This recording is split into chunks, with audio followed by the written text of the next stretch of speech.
Hello, good evening and welcome to Hot Edition on 3FM 92.7. It is live from our studio here at Adisanwe Kanda in Accra and also live around the world on 3news.com. My name is Martin Asiedu-Dartey. Coming up this evening, heated debate erupts in Parliament over reintroduction of the Anti-LGBTQ bill. We will be live on the ground to give you an update of how the debate is going. And later in the bulletin, we'll bring you stories on flooding situation where as the flooding worsens in Accra and Cape Coast, we are told the highway is becoming a major death trap. So the minority is demanding the summoning of a Works and Housing Minister to give them answers regarding how the situation could be resolved. And also, we have updates on the situation in communities affected along the Wager Dam spillage. Details of all of these and more, but before that, let's bring you the news summaries with yours truly, former Ghana most beautiful queen, Safo Abuahin. Please give us the summary. Thank you, Martin, and welcome to the news summary segment. To our first story now, and over 100 homes have been submerged following a spillage from the Wager Dam, leaving residents in parts of Wager and Tetegu calling for urgent government intervention as floodwaters continue to devastate the area. Schools and businesses in communities including Tetegu, Oblogo, and parts of Wager have been shut down as floodwaters inundated homes and submerged roads, leaving some areas accessible only by canoe. To our second story, a 15-year-old boy who was kidnapped in the northern region was shot in the jaw by his abductors before they abandoned him and fled as police closed in on the gang. The victim, identified as Issa Ali, was reportedly abducted from his family home at Kabulia in the Nanumba South District between 10 p.m. and 11 p.m. on Saturday, May 23.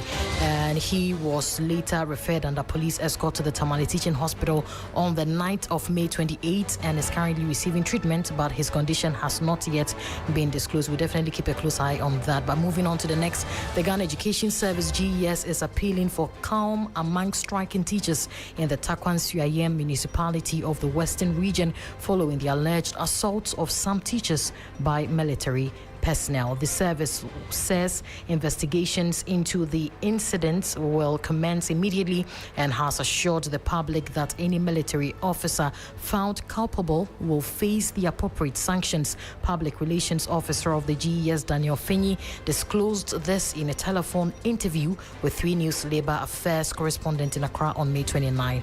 Also, Member of Parliament from Okaikwe, I beg your pardon, Central, Patrick Yaobuama, has called for the Minister for Works and Housing to be summoned before Parliament over the persistent flooding on the Accra Cape Coast Highway anytime it rains. Speaking on the floor of Parliament Friday, May 29, 2026, he laments that the flooding frequently leaves commuters stranded and unable to use this stretch, and further appealed to the Finance Ministry to release funds to contractors working on the Accra Cape Coast Road project to help address the recurring problem. To our last story now, GCB Bank PLC is pursuing a regional expansion strategy with plans to acquire one of Liberia's largest banks as it seeks to reposition itself as a cross-border financial institution. And the board chairman, Professor Joshua Labi, disclosed that the bank is in active negotiations to acquire the third largest bank in Liberia,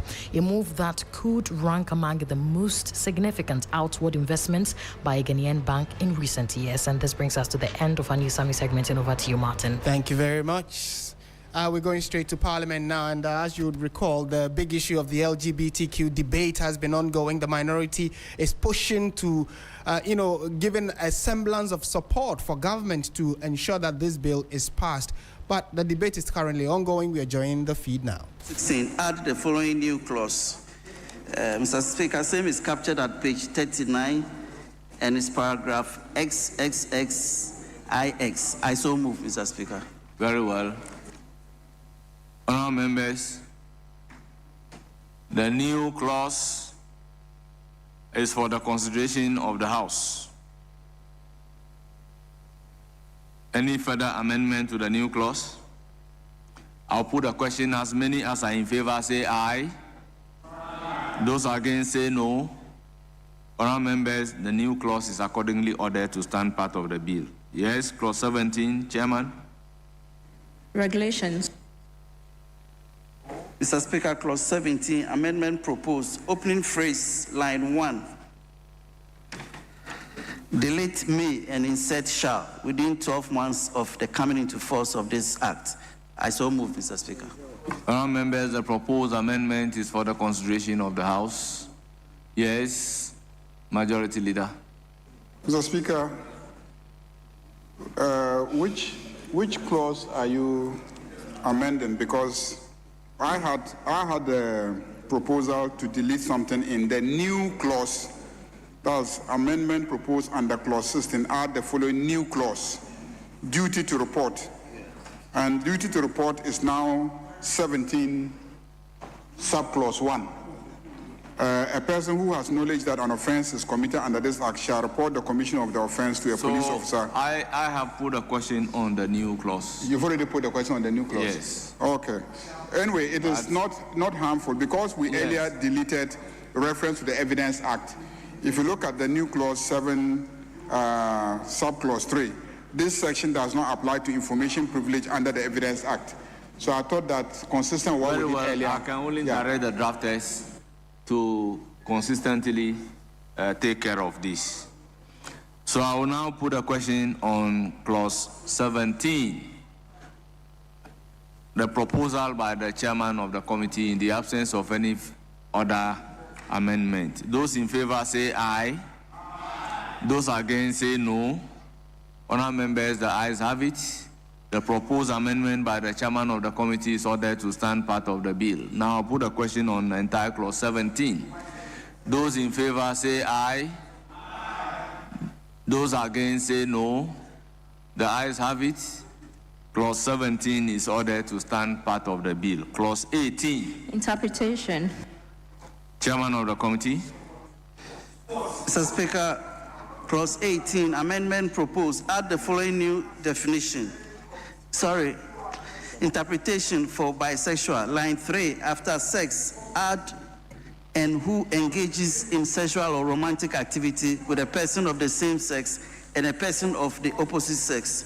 I so move, Mr. Speaker. Honourable members, the proposed amendment by the chairman of the committee is for the consideration of the House. I'll put a question. Those in favor say aye. Those against say no. The ayes have it. The first proposed amendment by the chairman of the committee to clause 18 is ordered to stand part of the bill.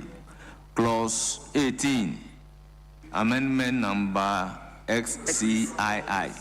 Mr. Speaker, clause 18, amendment proposed, add the following new definition. Advocacy means the sustained encouragement or support of an act prohibited under this act. I so move, Mr. Speaker. It is for the consideration of the House. Any further amendment? In the absence of any further amendment, I'll put a question. As many as are in favor of the proposed amendment by the chairman of the committee to clause 18, say aye. Those against say no. The ayes have it. The proposed amendment is ordered to stand part of the bill. Yes, chairman of the committee, amendment number XCIII. Mr. Speaker, clause 18, amendment proposed, interpretation for family values, paragraph A, line 3. Delete gender and insert sex. I so move, Mr. Speaker. Honourable members, the proposed amendment is for the consideration of the House. Any further amendment? In the absence of any further amendment, I'll put a question. As many as are in favor say aye. Those against say no. The ayes have it. The proposed amendment to clause 18 is ordered to stand part of the bill. Yes, chairman of the committee, amendment numbered XCIV, clause 18. Again, Mr. Speaker, clause 18, amendment proposed, interpretation for marriage. Delete and insert the following. Marriage means a union between a man and a woman under the Marriages Act 1884 to 1985, Cap 127, whose sexes are determined at birth. I so move, Mr. Speaker. Honourable members, I'll put a question. As many as are in favor say aye. Those against say no. The ayes have it. The proposed amendment is ordered to stand part of the bill. Now, amendment number XCV. Mr. Speaker, Clause 18, amendment proposed, interpretation for non-binary, line 2, after female, add except intersex. I so move, Mr. Speaker. It is for the consideration of the House. Any further amendment? In the absence of any further amendment, I'll put a question. As many as are in favor say aye. Those against say no. The ayes have it. The proposed amendment by the chairman of the committee is ordered to stand part of the bill. Now, Chairman XCVI. Mr. Speaker, Clause 18, amendment proposed, interpretation for intersex. Delete and insert the following. Intersex means a person born with innate variations in sex characteristics, including chromosomes, hormones, gonads, or anatomy, other than binary definitions of male and female. I so move, Mr. Speaker.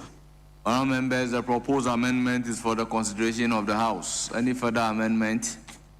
In the absence of any further amendment, I'll put a question. As many as are in favor say aye. Those against say no. The ayes have it. The proposed amendment is ordered to stand part of the bill. XCVII. Mr. Speaker, again, Clause 18, amendment proposed, add the following new definition. Romantic relations means any sexual act other than sexual intercourse. I so move, Mr. Speaker. This is promotion. Sorry, Mr. Speaker. XCVII, Clause 18, amendment proposed, add the following new definition. Promotion means the active encouragement of another person to engage in an act prohibited under this act. I so move, Mr. Speaker. Our members, the proposed amendment by the chairman of the committee is for the consideration of the House. Any further amendment? In the absence of any further amendment, I will put a question. Those in favor say aye. Those against say no. The ayes have it. The proposed amendment by the chairman of the committee is ordered to stand part of the bill. Now, XCVII. Mr. Speaker, Clause 18, amendment proposed, added the following new definition. Romantic relations mean any sexual act other than sexual intercourse. I so move, Mr. Speaker. It is for the consideration of the House. Honourable members, any proposal, further proposal? In the absence of any further proposal, I will ask the question. As many as are in favor of the proposed amendment standing part of the bill say aye. Those against say no. The ayes have it. The proposed amendment by the chairman of the committee is ordered to stand part of the bill. Now, XCIX.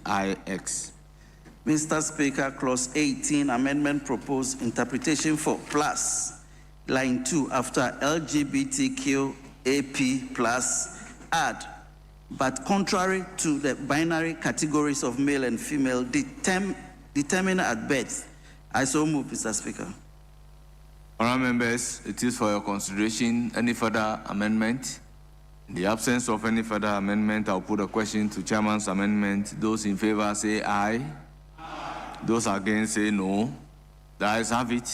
The proposed amendment is ordered to stand part of the bill. Now, I'll put a question on entire Clause 18 as variously amended. Those in favor say aye. Those against say no. The ayes have it. Clause 18 as variously amended is ordered to stand part of the bill. Now, new clause. Institutions engage in provision of services and support. Chairman of the committee. Mr. Speaker, new clause amendment proposed, add the following new clause. Institutions engage in provision of services and support. Nothing in this act shall prevent or limit the lawful duties or functions of an institution. I so move, Mr. Speaker. Honourable members, it is for your consideration. I will then put a question. In the absence of any further proposed amendments, those in favor say aye. Those against say no. The ayes have it. The proposed amendment is ordered to stand part of the bill. Honourable members, long title. Oh, clause 19. Consequential amendment. Chairman of the committee.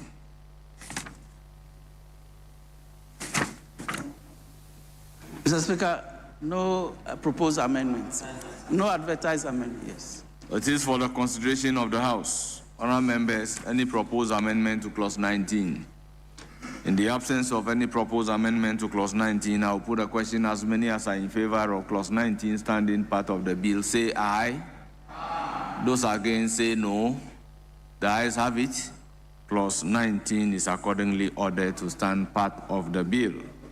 Now, the long title. An act to provide for human sexual rights and family values and related matters. Honourable members, any proposed amendment to the long title? Chairman of the committee. Mr. Speaker, no advertised amendment. It is for the consideration of the House. Any proposed amendment? Honourable members, in the absence of any proposed amendment, I'll put a question to the long title. As many as are in favor, say aye. Aye. Those against, say no. Honourable members, the ayes have it. The long title is accordingly ordered to stand part of the bill. Honourable members, this brings us to the end of consideration stage for Human Sexual Rights and Family Values Bill 2025.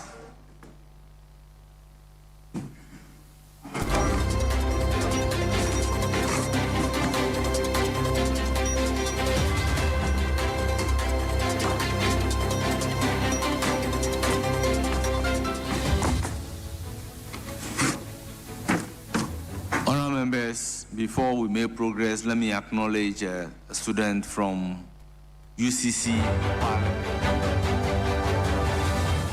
You're listening to 3FM 92.7. So we've just brought you proceedings from the House of Parliament, where the Speaker has just taken a number of proposals and its amendments, and they have all now been accepted by the House. So what will happen now is that all of these are still in the consideration stage. So it's likely that when Parliament resumes next week, there's going to be the final part or the last leg of this debate about the proper human sexual rights and family values bill, or what you know many of us are calling the Anti-LGBTQ bill.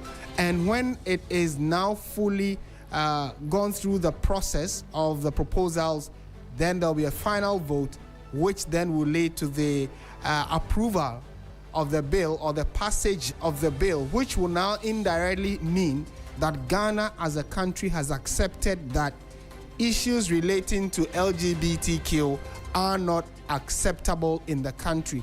And then we'll give you a further breakdown of what kinds of assistance or sanctions are going to be are in the bill that would be used by the law enforcement agencies in case anybody is arrested or accosted as a result of either being publicly declaring their sexual orientation, whether they are gay, lesbian, they are queer, they are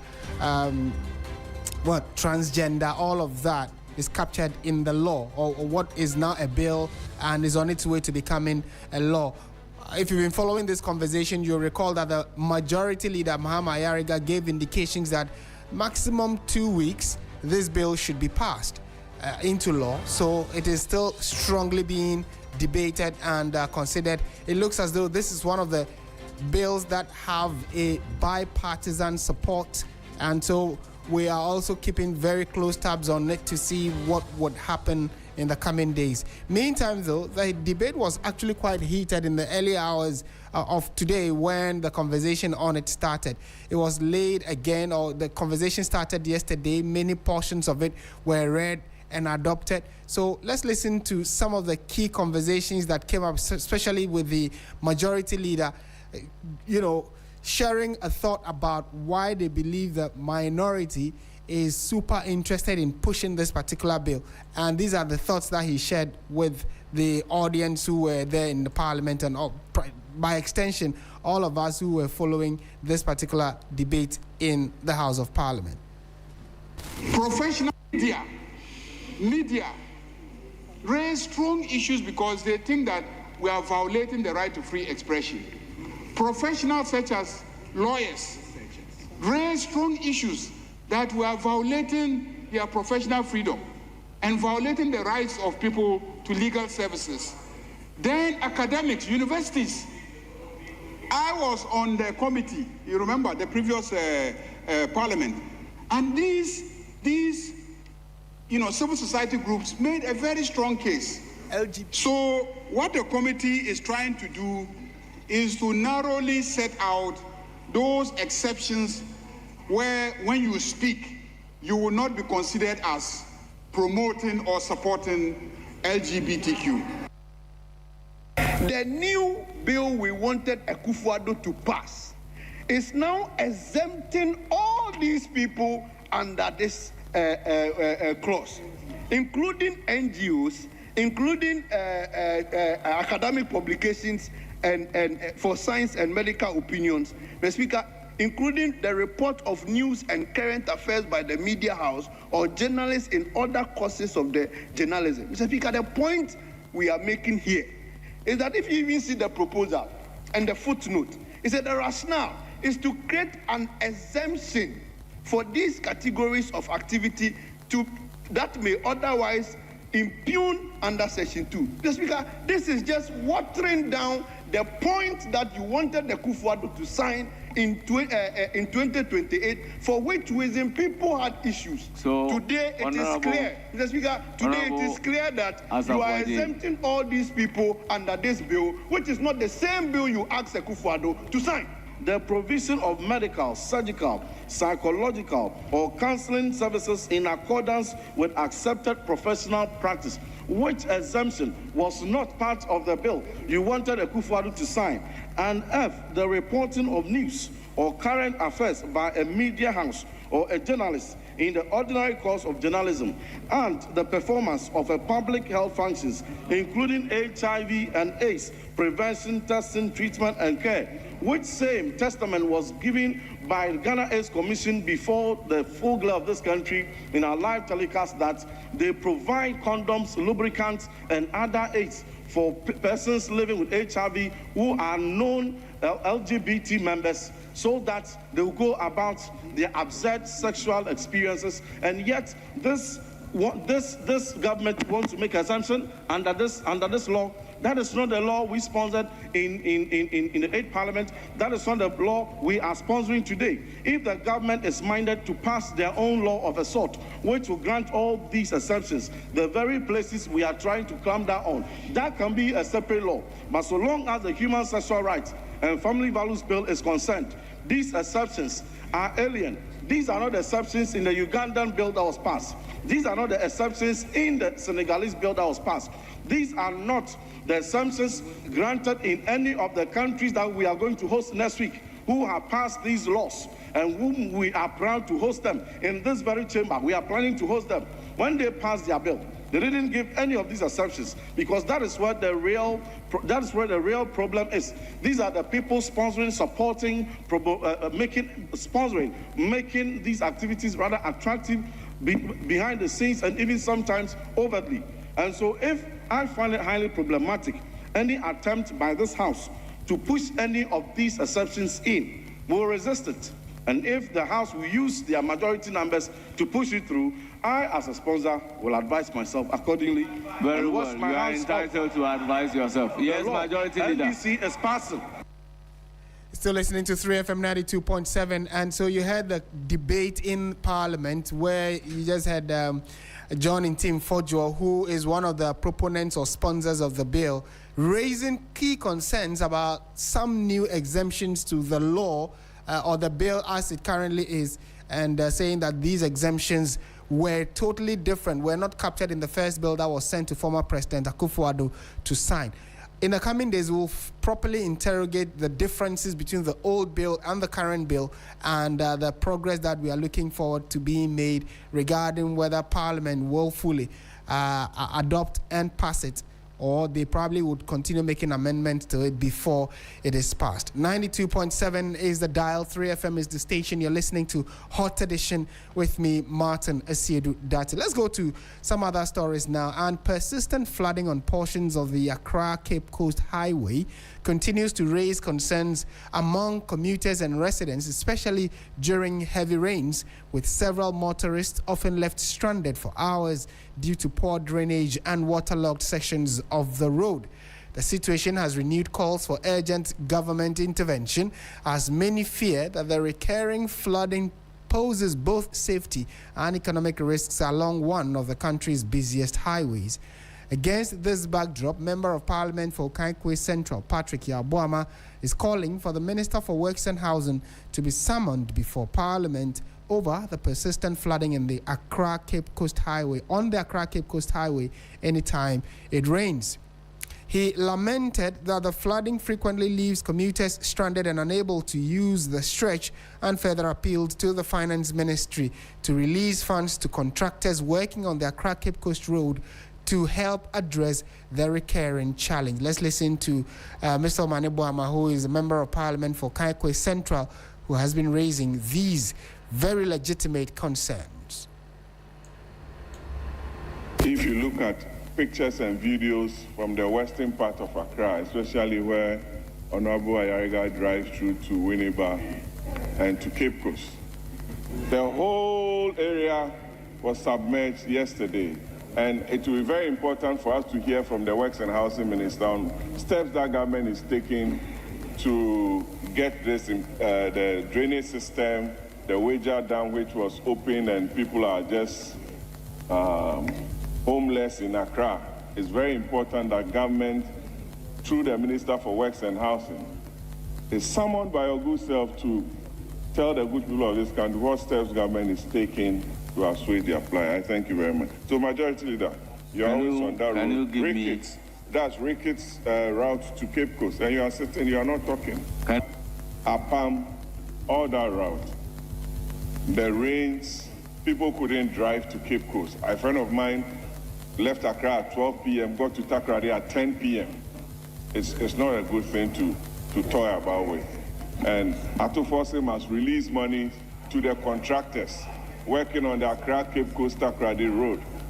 He must make releases and stop hiding under the commitment authorization that he's using to stifle everybody in this country. He must make funds available, not to come here and present facts and numbers to the country. He must release money for contractors. Atufose must pay contractors to deliver. All the ministers are suffering. And you had those exchanges there. Now, responding to the concerns, the Majority Leader, Mahama Ayariga, attributed the persistent flooding to the failure of successive governments to strictly enforce urban planning regulations and building codes in the cities. So let's listen to Mahama Ayariga, the Majority Leader, on this issue of flooding and the lack of the release of funds to expedite work on many of the link roads in the capital that go to other regions. We tend to have these floods, and the minister usually comes to apprise us of what the situation looks like. It won't be bad for the minister to come and apprise us. So we'll follow up with the minister, and based on his availability, I believe he will be able to come and then apprise us of the developments in that regard. But I know that, it is not just about the Minister of Finance disbursing funds. It's also the failure over many years to enforce all the codes that, this Parliament has passed relating to how we plan our cities, where we develop and where we don't develop, how we make sure that the waterways are protected so that when we have heavy downpours, there will not be obstruction to the waterways, and then there will be flooding.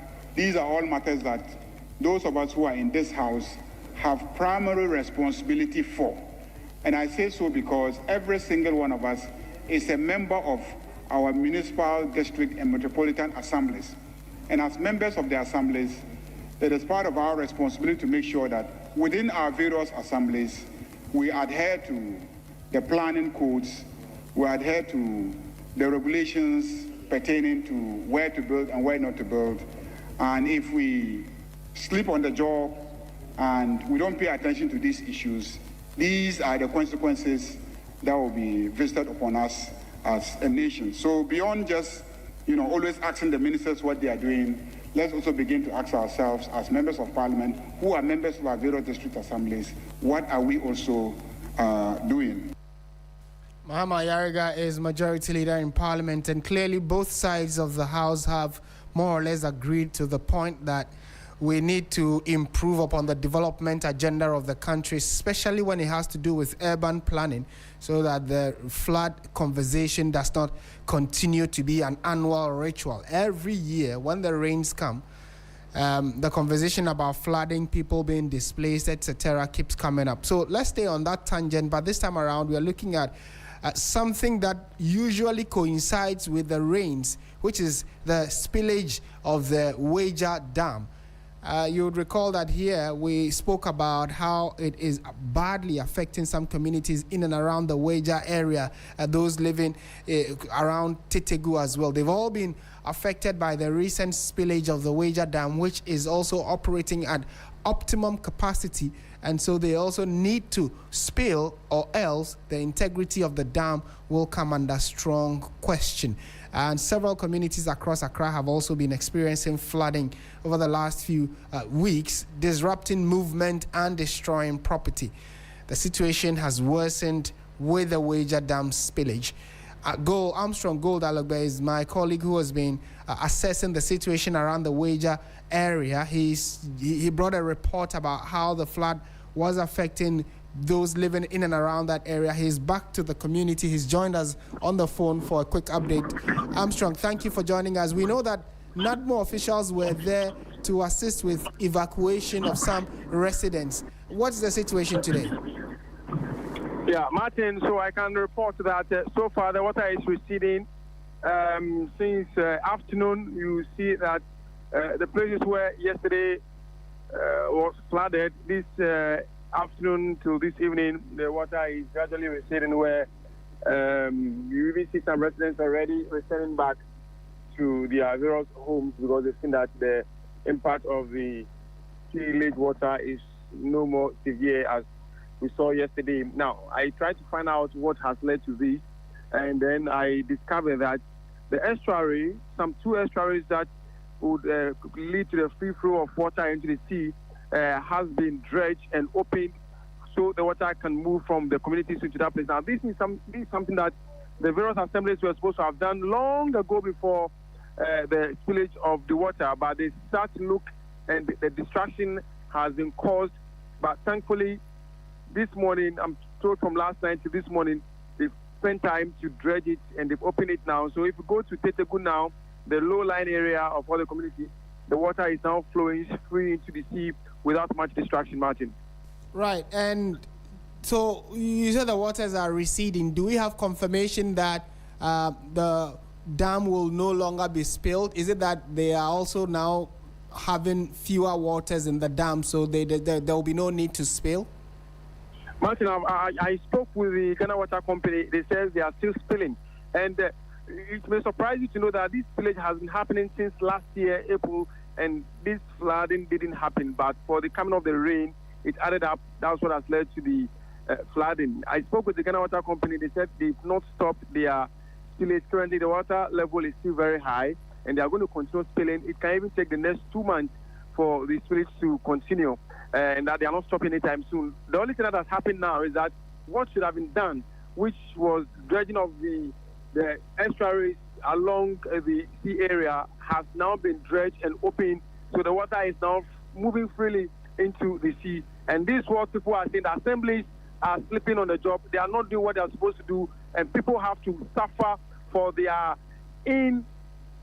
doing. And this thing is about time we start naming some of these assemblies so they walk the talk and not just be an assembly, and people have to suffer for things that they've been paying tax for every day, Martin. Right. And Armstrong, so we know that NADMO officials were there to try and assist. Are they still there? Yes, this afternoon, of course, as usual, they brought a lot of relief items given to the same assemblies that were supposed to have done the right thing that they did not do, leading to this disaster or leading to this distraction that people within Wager and Tetegu and Ogbojo are currently experiencing. They have now taken custody of the relief items that NADMO brought this afternoon. Hopefully, they'll get to share it accordingly to how NADMO has instructed them to the affected victims, Martin. All right, Armstrong, thank you very much, and do stay safe yourself, and keep bringing us those reports and updates. Thank you for your time. And Joseph Armstrong Goldalogbe is our correspondent who's following the developments in the Weja area and its surrounding communities, where the spillage of the Weja Dam caused quite some damage. It increased the flood waters in the communities, and this has inundated a number of homes. So what Armstrong just told us was that as of April this year, or was it last year, the spillage had been ongoing but very gradual. So the water naturally went through its water course and then towards the sea. But this time around, they needed to increase the volumes that they were spilling because the rains had increased in the northern part of the country, and those waters have come into the dam, for forcing the Weja Dam officials to now have to spill because it had exceeded the limit that they could hold. And that is why we are seeing these increases in the spillage. But we are told that the waters are receding at the moment. Let's engage Richard Amoyati, the director in charge of inspections at the National Disaster Management Organization, NADMO. Mr. Amoyati, good evening. Thank you for joining us on 3FM. Yeah, good evening. But the volume is very low. Okay. It's hard to hear you, so. I'll try and speak up. So what is your assessment today? My correspondent who is there in the community just told us that the water levels are receding. Can you confirm this to us, and what's the operation going on today? Yeah, as I speak now, water levels are receding in the communities that were inundated earlier. 2 days ago, we opened up another way into the sea for a faster flow of the spilled water. But the rains yesterday made it difficult for us. But today, because we have had we've had no rain, things are normal. The water levels are receding. And as I speak to you now, we are on our way to deliver support for victims of the floods in Tetegu and its environs. Right, and it looks as though there's a lot of sound or operational activity around you, so your voice is a bit muffled. But talk to us about we are moving to deliver support, relief for those who are affected, so that by tomorrow morning, assessed persons will be supported with the much needed relief. Oh, okay. Then let me ask you two final questions. Then you can leave us. You talked about opening a new way for the water to pass. Is that something that has not already existed? That is a totally new creation? An estuary that exists, and that was taking all the water. But because they were now spilling at a higher intensity, there was the need to open another way so that there will be a faster training of the community. Oh, okay. But then when we did that, it also rained heavily yesterday. But as I speak to you now, the levels are receding because of the additional way that we have created. Right. And finally, what kind of items are you looking at distributing to our compatriots? Depending on the individuals, we have assessed those who have been displaced, and depending on the needs of the individuals, we will provide relief. Mr. Yate, thank you so much for your time this evening. You're welcome. And Richard Amoyate is the director in charge of inspections at the National Disaster Management Organization, NADMO, and you could clearly tell that there's a lot of people could get back to their homes. We can't tell whether the rains would come anytime soon and whether it's going to force the dam to be spilled again. But as we speak, there is some level of relief and people are returning to their homes. We'll definitely give you updates on this on our website, 3news.com. This is still 3FM 92.7. Stay with us. When we return, we'll take you to the education front, where the Ghana Education Service and the minister in charge of the sector are appealing for the striking teachers to resume work, or at least call off the intended strike so that the negotiations can go on, so they do not have to strike. And why are the teachers deciding to strike? We'll let you know in a moment.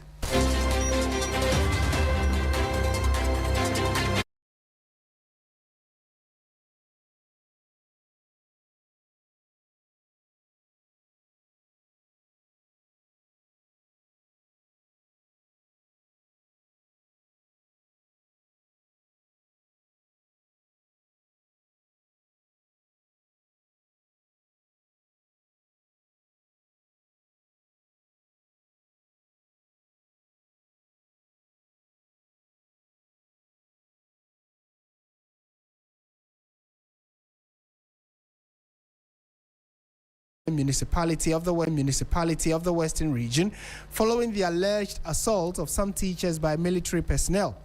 The service says investigations into the incident will begin immediately, assuring that any military officer found culpable will face the appropriate sanctions. Currently, members of the Ghana National Association of Teachers, NAT, the National Association of Graduate Teachers, NAGRAT, and the Pre-Tertiary Teachers Association of Ghana, PRETAG, within the Takwa Nsuayem enclave have completely withdrawn their services. Public Relations Officer of the Ghana Education Service, Daniel Fenyi, said that the service is taking the matter seriously and will ensure the necessary investigations are conducted.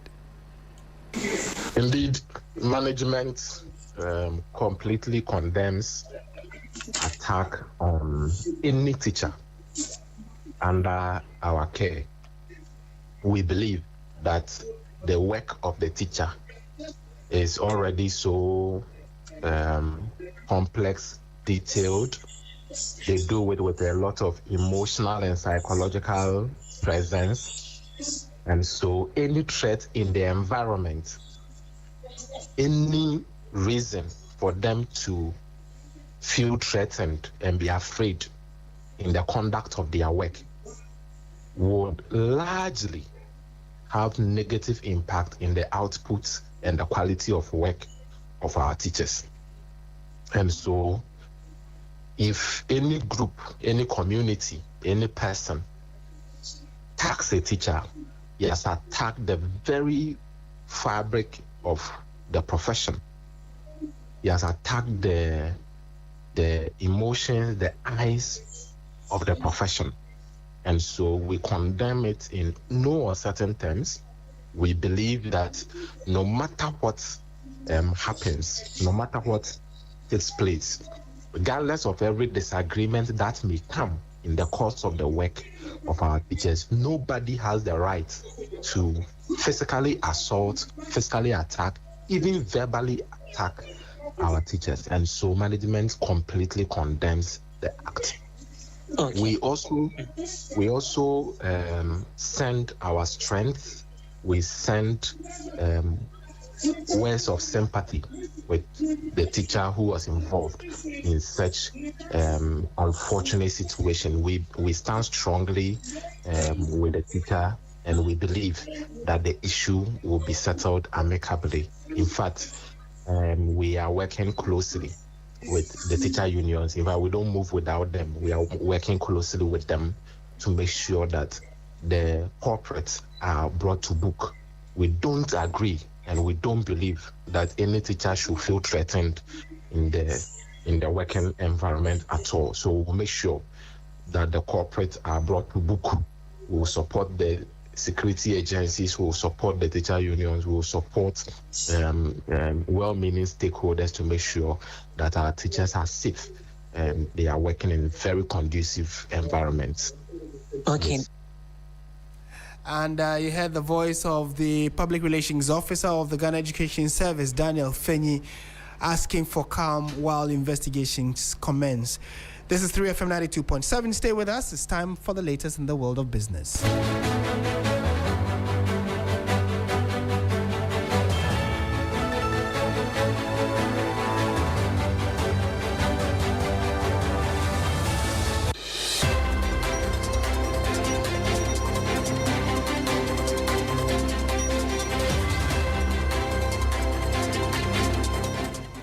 Hello there, good evening and welcome to the business segment here on Hot Edition on 3FM 92.7. Coming up, a mixed outlook for fuel consumers in Ghana as National Petroleum Authority NPA adjusts price floors for June 2026. I am Michael Obodu. Details of these and more coming up shortly. Do stay.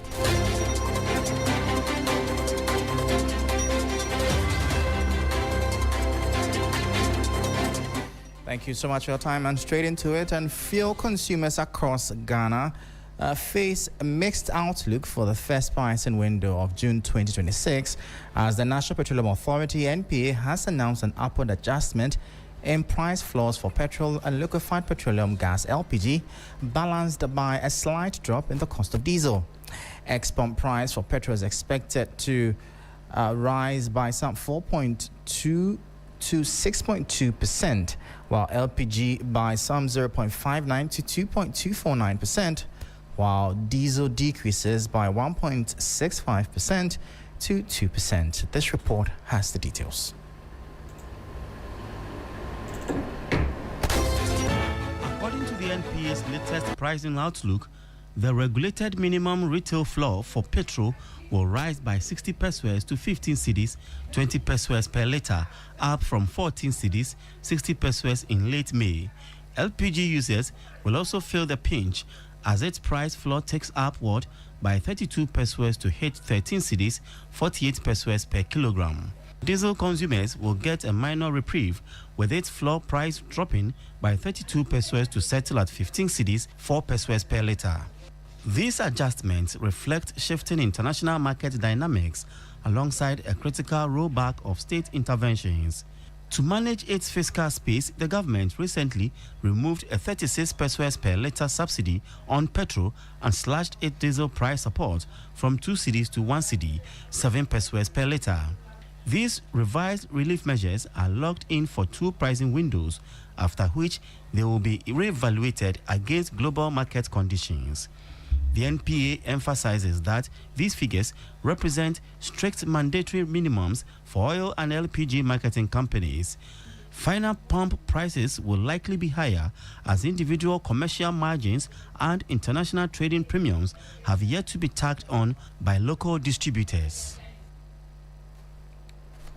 And that was a 3 Business News Desk report. Away from that, the Ghana Insurance Association says local insurers have the capacity to underwrite marine insurance policies for business operating in the country. The association says the industry remains financially strong, with local insurers paying more than 9 million cedis in claims daily.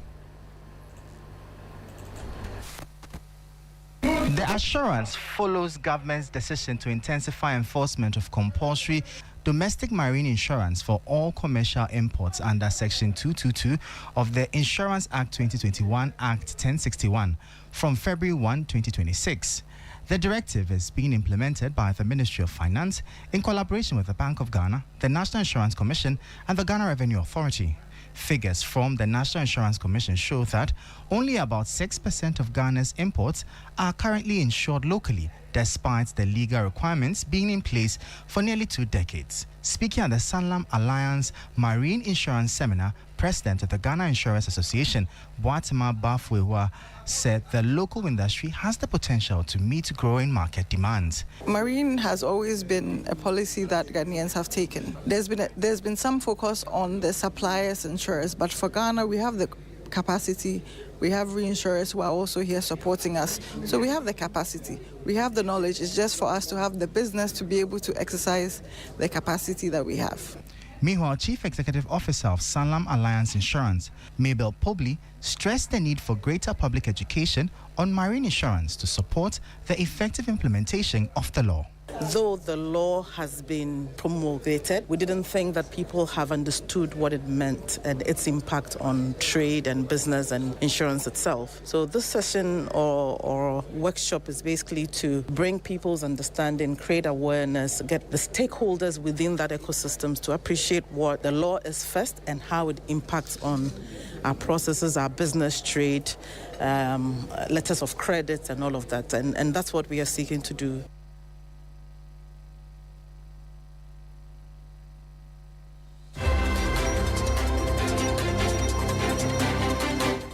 And that's how we end the business segment here on Hot Edition. For more stories, please visit our website at 3news.com/business. I am Michael Obodu. Thank you for tuning in. As always, please stay safe. Up next, the sports.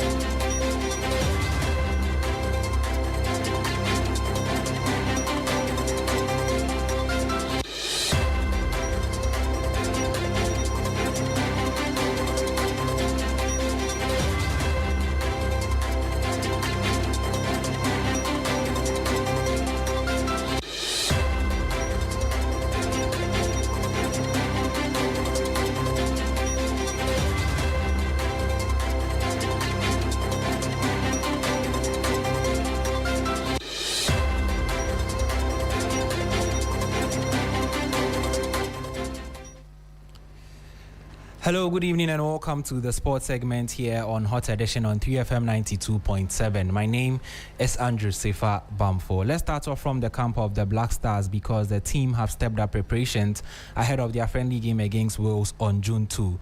22 players out of Carlos Queiroz's 28-man squad are in camp preparing for the tie. Now ahead of the game against Wales, forward Brandon Thomas Asante, who made his Ghana debut 2 years ago and is expected to feature against Wales, says it's a privilege representing Ghana.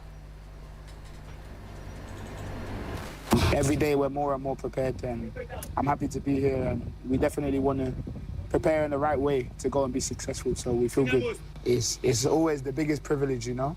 I think it's something that since I was young, when I was going to the games, to pray and to believe and to dream of achieving it one day, and now to be here is incredible. I know that there's a lot of people, you know, in Ghana and all around the world that are really wishing us well, so we want to go and do them proud, and I understand how much it means, and it means so much to me personally, so I want to do everything to give us the best chance to progress in the tournament. We don't just want to go there and turn up for no reason. We want to be successful, so we're preparing for that. From the start of the season, before I kicked the ball, I wrote down on a piece of paper that I wanted to be here. And of course, you know, to be able to work in that direction and to be here now is an incredible privilege. And so that was Black Stars forward Brandon Thomas Asante speaking. Away from the Black Stars, come to the local scene where the final of the 2026 MTN FA Cup will be taking place on Sunday at the University of Ghana Stadium. The final will see Dreams FC, who finished fourth in the Ghana Premier League, take on already relegated Nations FC. We visited the training grounds of Dreams FC, where head coach Winfred Dormon and forward Abdul Salifu were optimistic of a positive result. Done very well by making the top four, never in the history of this club, and to cap it off with an MTN FA Cup against Nations. Yes, it's not going to be easy because I know Nations, yes, they have been relegated, but believe me, they have told a very impressive story on the journey.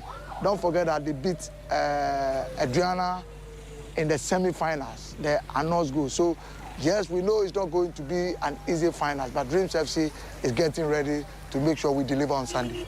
That would be a history for me because I have never been in a FA Cup final, not even to talk about semi-finals or So it will be a good moment for me, yes, to lift the trophy on Sunday. Yes, of course, this group of players, we can even win the trophy, inshallah. Yes, anything can happen. Yes, as far as last season, our seniors went to the semi-finals. We can win it this season. Inshallah, when we win the FA Cup and we go to the Cup, yes, of course, we can do that. And so that was Dreams FC head coach speaking, as well as Dreams FC forward speaking ahead of the MTN FA Cup final. Finally, before we go, the 2026 Champions League final would also be taking place on Saturday, with Arsenal eyeing a first ever Champions League title in their history, while Paris Saint-Germain are hoping to defend their crown from the last edition. Here are the two head coaches of the side, Mikel Arteta and Luis Enrique, sharing their thoughts before the final. Well, I think it's the opportunity to own the moment because, as you said, it's the second time in our history that we are here, and we have the opportunity tomorrow to write a new chapter in the history of this football club. And in order to do that, we have to play tomorrow with such a clarity, a lot of courage, and a relentless desire to win. If we have those three aspects, I'm sure that we're going to be close to win. The ambition is bigger. We have one, and we want the second one. And that's all we've been talking about. There has to be a platform to reach bigger destinations and to aim for more. And the TP is capable because he's shown it in the last 2 seasons, the way of three in this competition, what we've done this season in the competition, and I want the players to be so confident that we're gonna go and do it. Mikel Arteta, he's great as a coach. You can watch him on the bench. Every single match, he's excited. He shows everybody his energy, and he translates that power to their team, to their players, and I can balance very well. If you analyze their stats, amazing stats, offensively and defensively, he shows that character every single day. An amazing final, exciting final. They are looking forward to playing that final because the last final they lost, I was there as a supporter of FC Barcelona in Paris. I remember that with my son Pacho, and it was nice because Barcelona won, and I hope Paris can beat them. And so those were head coaches of Arsenal and then Paris Saint-Germain, Mikel Arteta and Luis Enrique, speaking ahead of the Champions League final, which is scheduled to take place on Saturday, bringing an end to Hot Edition here on 3FM 92.7. For more updates in the world of news, business and sports, join us same time next week. My name is Andrews Sefa Bamfo.